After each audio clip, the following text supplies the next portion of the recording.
Hi everybody, நம்ம இன்னைக்கு இந்த வீடியோவில் பொதுத் தேர்வு ஏப்ரல் 2024 10th ஸ்டாண்டர்ட் மேக்ஸ் கொஸ்டினில் உள்ள பகுதி 1 1 மார்க்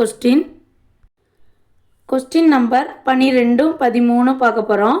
கொஸ்டின் நம்பர் 12, சமமான விட்டம் மற்றும் உயரம் உடைய ஓர் உருளை, ஒரு கூம்பு மற்றும் ஒரு கோளத்தின் கன அளவுகளின் விகிதம் என்ன அப்படின்னு கேட்டிருக்காங்க. இந்த கொஸ்டினுக்கு சொல்யூஷன் ஆல்ரெடி நம்ம சேனலில் அப்லோட் பண்ணியிருக்கோம், செக் பண்ணி பாருங்கள். இதுக்கு ஆன்சர் இ 3:1:2. கொஸ்டின் நம்பர் 13, கொடுக்கப்பட்ட மதிப்புகளில் எவை ஒரு நிகழ்ச்சியின் நிகழ்தகவாக இருக்க முடியாது? ஒரு நிகழ்ச்சியோடைய நிகழ்தகவாக இருக்கிறதுக்கு 0 to 1 வரை இருக்கணும். ஆனால் இதில் ஆப்ஷன் இயில் 1 விட அதிகமாக இருக்குது. So answer 1.05. தேங்க்யூ.